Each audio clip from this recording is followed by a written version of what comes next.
نحمدہ ونصلی علی رسولہ الکریم اما بعد اعوذ باللہ من الشیطان الرجیم وما خلقت الجن والانس الا لیعبدون، اور ہم نے جنوں اور انسانوں کو اپنی عبادت کے لیے پیدا کیا ہے۔ ناظرین محترم، اللہ تعالیٰ نے بے حد و حساب مخلوق پیدا کی ہے، انسان، حیوان، چرند، پرند، نباتات، جمادات، اشراط الارض اور دیگر بے شمار مخلوق۔ لیکن اللہ تعالیٰ نے جو اعزازات انسان کو عطا کیے ہیں کسی اور مخلوق کو عطا نہیں کیے۔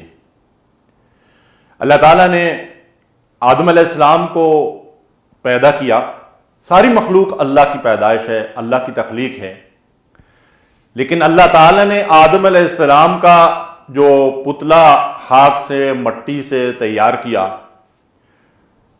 اس کی انسانی شکل بنائی۔ اللہ تعالیٰ نے اس کے بارے میں ارشاد فرمایا، خلقت بیدی لما خلقت بیدی۔ اللہ فرماتے ہیں کہ وہ جسے میں نے اپنے ہاتھ سے بنایا۔ سبحان اللہ۔ محترم ناظرین، ہم سب انسان ہیں، اللہ کے اس احسان پر جتنا شکر ادا کیا جائے کم ہے کہ وہ رب فرماتا ہے کہ میں نے انسان کو اپنے ہاتھ سے بنایا، میں نے اس کی تخلیق اپنے ہاتھ سے کی۔ یہ انسان کے لیے ایک بہت بڑا اعزاز ہے۔ اور پھر اللہ تعالیٰ نے اس انسان کے اندر، اس خاک کے پتلے کے اندر جو روح پھونکی، اس کے بارے میں ارشاد فرمایا، وَنَفَخْتُ فِيهِ مِن رُوحِي، اور میں نے اس کے اندر اپنی روح سے پھونک دیا۔ اللہ اکبر۔ اللہ تعالیٰ فرماتے ہیں کہ میں نے اپنی روح سے اس کے اندر پھونک دیا تو وہ جیتا جاگتا انسان بن گیا۔ اب اس کی حقیقت کیا ہے؟ اس لیے کہ اس بات کو سمجھنا انسانی شعور اور ادراک اور اس کے علم و فہم سے وراء الورا یہ چیز ہے۔ جب لوگوں نے رسول اللہ صلی اللہ علیہ وسلم سے روح کے بارے میں سوالات شروع کیے، اللہ تعالیٰ نے ارشاد فرمایا، یسألونک عن الروح، یہ لوگ تم سے روح کی حقیقت پوچھتے ہیں، دریافت کرتے ہیں۔ قل الروح من امر ربی وما اوتیتم من العلم الا قلیلا، ان سے کہو کہ روح تیرے رب کا امر ہے، حکم ہے، اور جو علم تمہیں دیا گیا ہے وہ بہت تھوڑا ہے۔ روح کی حقیقت کو سمجھنا تمہارے بس کا روگ نہیں ہے۔ تو جب روح کی حقیقت کو سمجھنا انسان کے بس میں نہیں ہے تو پھر وہ روح جس کے بارے میں اللہ فرماتے ہیں کہ میں نے اپنی روح سے اس کے اندر پھونک دیا اور وہ خاک کا پتلا جیتا جاگتا انسان بن گیا، تو یہ اس انسان کے لیے اللہ کی طرف سے ایک بہت بڑا اعزاز ہے کہ اللہ نے اپنی روح سے اس کے اندر پھونکا ہے۔ اور اس کے بعد اس انسان کی جو ظاہری شکل و صورت انسان اللہ تبارک و تعالیٰ نے بنائی ہے، اس کی تعریف کرتے ہوئے وہ رب ارشاد فرماتا ہے، لَقَدْ خَلَقْنَا الْإِنسَانَ فِي أَحْسَنِ تَقْوِيمٍ، میں نے اس انسان کی بہترین صورت گری کی ہے۔ احسن، سب سے اچھی صورت اس کو میں نے بخشی ہے، جتنی مخلوق میں نے بنائی ہے۔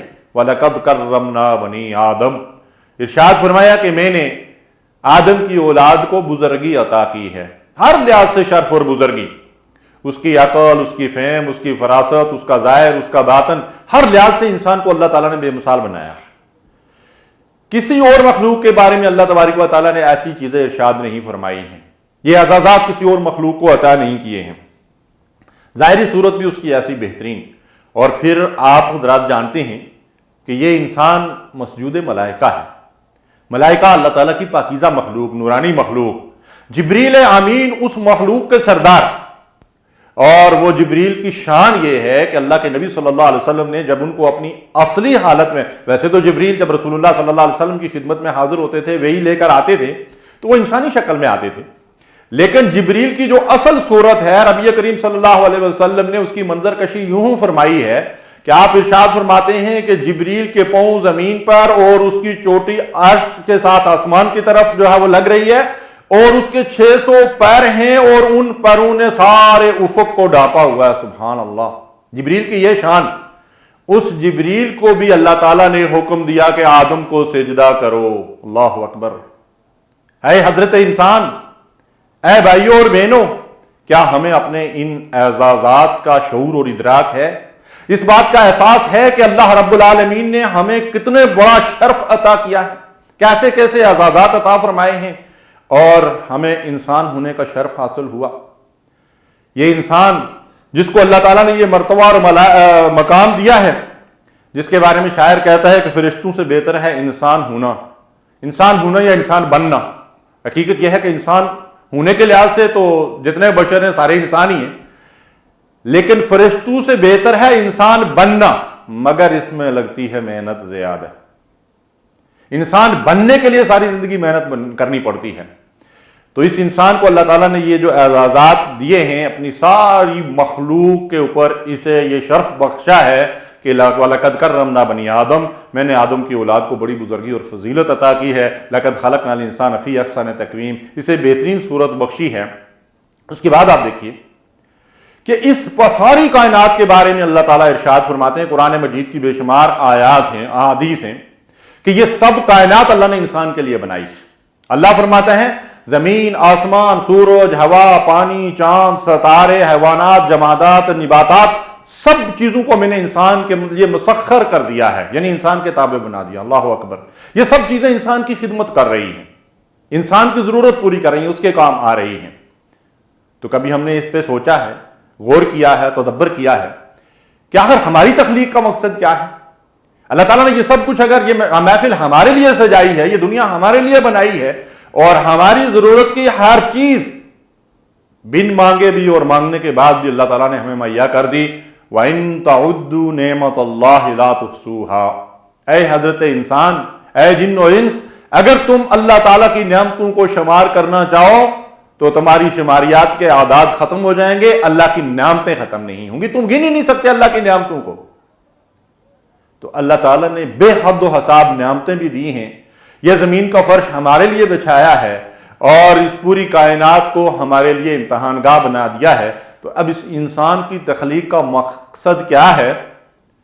اللہ ارشاد فرماتے ہیں کہ ہم نے جن و انس کو اپنی عبادت کے لیے پیدا کیا۔ وما خلقت الجن والانس الا لیعبدون، جن و انسانوں کو ہم نے اپنی عبادت کے لیے پیدا کیا ہے۔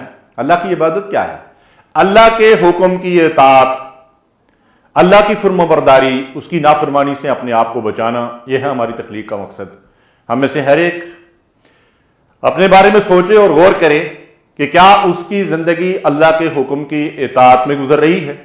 اگر اس کے حکم کی اطاعت میں گزر رہی ہے تو دوسری بات ہر مرد و عورت یہ سوچے کہ کیا وہ اللہ کی ہر نافرمانی سے بچنے کی حتی الامکان کوشش کرتا ہے اور اس کی منع کی ہوئی چیزوں سے دور رہتا ہے؟ اگر ایسا ہے تو بس ان دونوں چیزوں کے مجموعے کا نام اللہ کی عبادت ہے، اللہ کے حکم کی اطاعت اور اللہ کی نافرمانی سے اپنے آپ کو بچانا، زندگی کے ہر معاملے میں، ہر گوشے اور ہر شعبے میں۔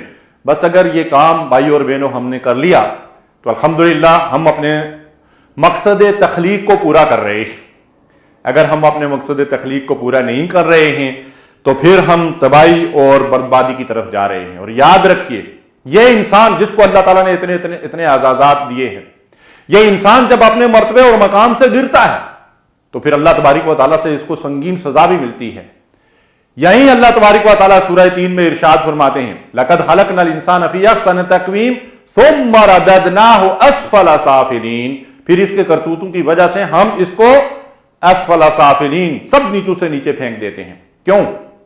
کہ یہ انسان ہوتے ہوئے ایسی حرکتیں کرتا ہے کہ کوئی جانور، کوئی درندہ، کوئی حیوان ایسے کام نہیں کرتا جیسے کام یہ انسان کرتا ہے۔ یہی وجہ ہے کہ اللہ تبارک و تعالیٰ نے ایسے انسانوں کے بارے میں جو انسان اپنے شرف انسانیت کا شعور اور ادراک نہیں رکھتے اور اس کا احساس نہیں کرتے، وہ اپنی اس انسانی سطح سے نیچے گرتے ہیں، پھر اللہ فرماتا اولئک کالانعام، یہ جانوروں کی طرح ہیں، بل ہم اضل، یہ ان سے بھی گئے گزرے ہیں، اس لیے کہ یہ وہ کام کر رہے ہیں جو کوئی جانور نہیں کرتا۔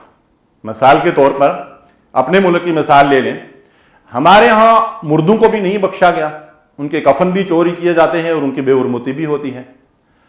ہمارے ہاں نہیں بلکہ پوری دنیا میں اسی حضرت انسان نے بہت ساری پارلیمنٹوں کے اندر مرد سے مرد کی شادی کو اور عورت سے عورت کی شادی کو جائز قرار دے دیا ہے۔